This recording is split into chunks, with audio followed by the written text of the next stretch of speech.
This is a fun activity. You ask students to write down 2 things about themselves that is true and then 1 that is false. Tell them to make it interesting. Don't make it anything boring. For example, when you show students how to do it, you can say, I have 3 brothers, I can't eat seafood, and my favorite color is red. Okay, and then the students should actually ask you questions to find out which one is the lie. Tell students not to use the examples you have done. They should try and make their own original ideas. It's easy for them to fall back on, oh, well, I'll just copy the teacher. You should encourage them to use their own. Remember to split them up into groups so that they can practice with their friends.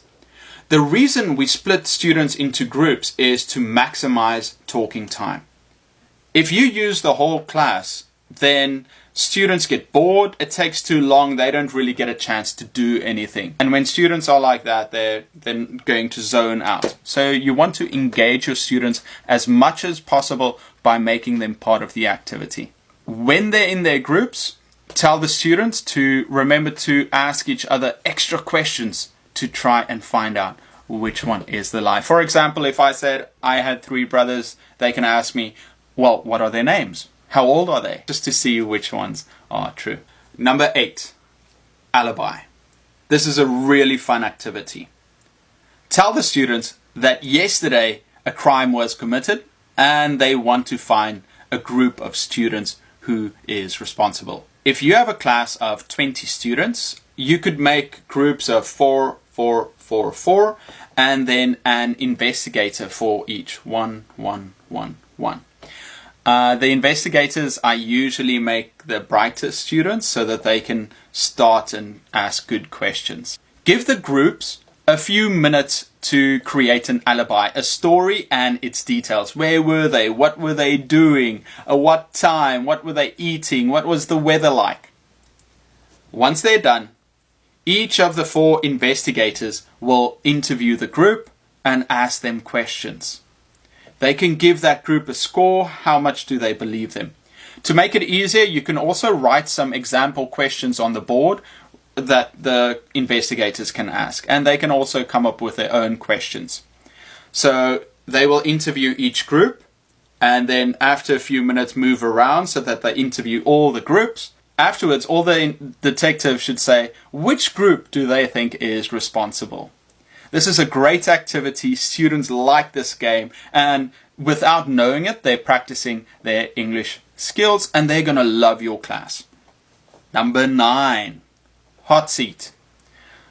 Put the students into groups. Maybe if you have a group of 4 students, one sits out. You tell these 3 students a word or phrase they have to explain. The student turns around and they have to explain it to him or her. What you can do is you can make it more competitive. You can put the groups against each other and give them a list of words they have to run through. Then you'll see who finishes first. It can get a little bit loud, but I think if you set the ground rules, then it should be a lot of fun. 10. 20 questions. We all know this. You think of something and the students can ask you 20 questions to figure out what it is. Is it alive? Is it big? You can ask any question you'd like. Once again, put the students into groups to make sure that everybody gets a chance. Thank you for staying until the last activity. If you did, you're going to enjoy this one. It's called Secret Zombie.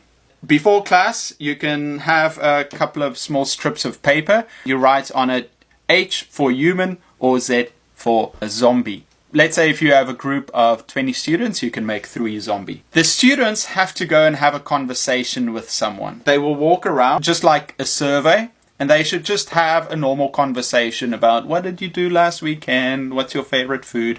You can give them some sample questions. The thing is, while they are talking, they should shake hands.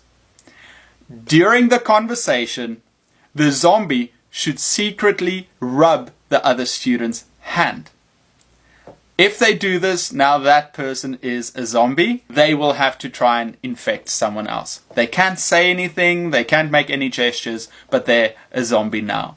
Okay, try and tell the students not to cheat, make it fun. At the end of a couple of rounds, you let everyone raise their hands who was a zombie, who's still alive, and it's really fun. Students love this one.